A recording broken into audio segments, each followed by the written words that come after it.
Hey guys, this is the second video I'm making for Ali Abdaal's challenge. So I just thought I should make that video because I came to change my oil and I thought it would be nice to make the video now. So the idea is about ego, and is ego good or bad? Can we, because I was reading a book by Ryan Holiday which says ego is the enemy. And ego, if you want to reach our aspirations, we have to kill our ego. The way to reach our aspirations is to kill our ego. And I was thinking about it. Is there a link between taking yourself too seriously and having an ego?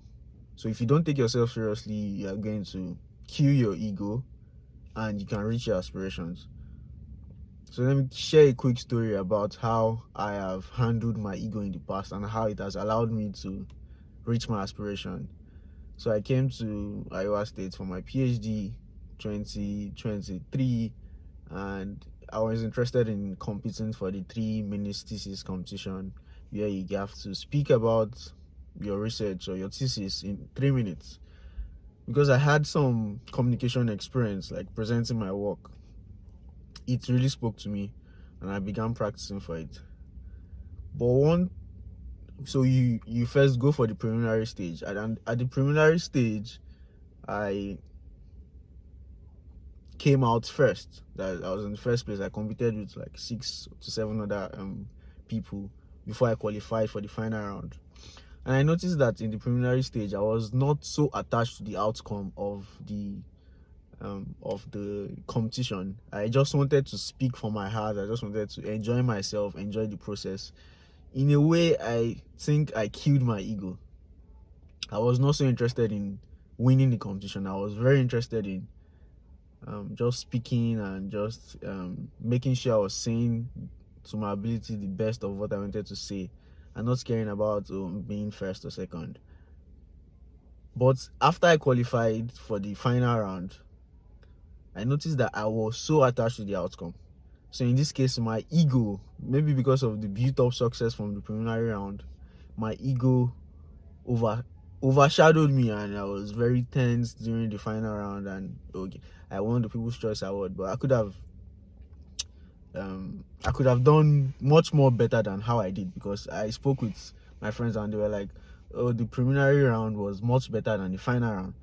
So I feel like success builds up the ego, and not taking yourself seriously kills the ego. And if we want to reach our aspirations, it's not clear to me whether we should kill or we should cherish our ego. What should we do to our ego? We are human beings.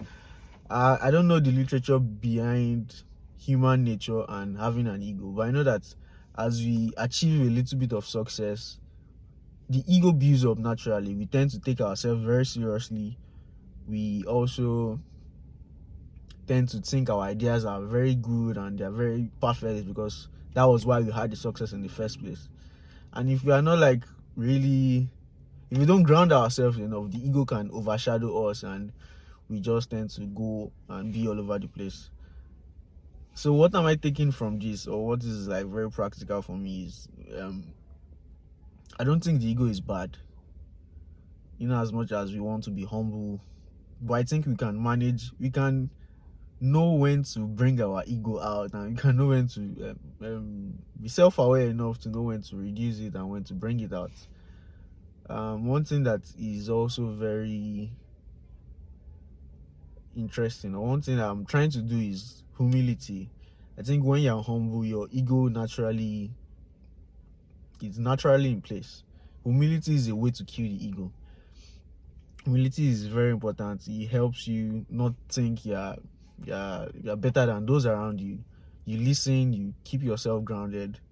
And the next thing is gratitude. Gratitude is a solution to majority of life's problem. If you are very grateful for where you are or where you are trying to be, you do things differently. The way you operate in the world is very different, and you are able to kill the ego in a sense, and you are able to step towards your aspirations and your goals.